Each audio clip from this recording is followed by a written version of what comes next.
Kardeş ülkeden selamünaleyküm. I cannot thank you enough for the unimaginable love and incredible response you are giving to Ertuğrul Gazi Urdu by PTV. And also I would like to thank PTV for bringing Ertuğrul Gazi to you all.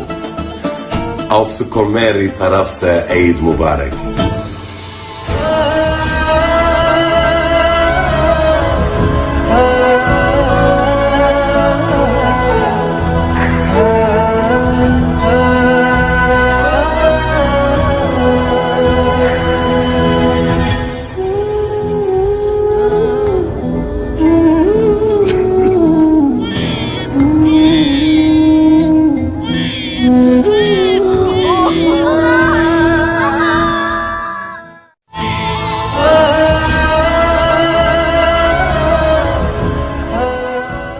तैयारी कर ली आपने? सिपाही हमेशा तैयार रहता है।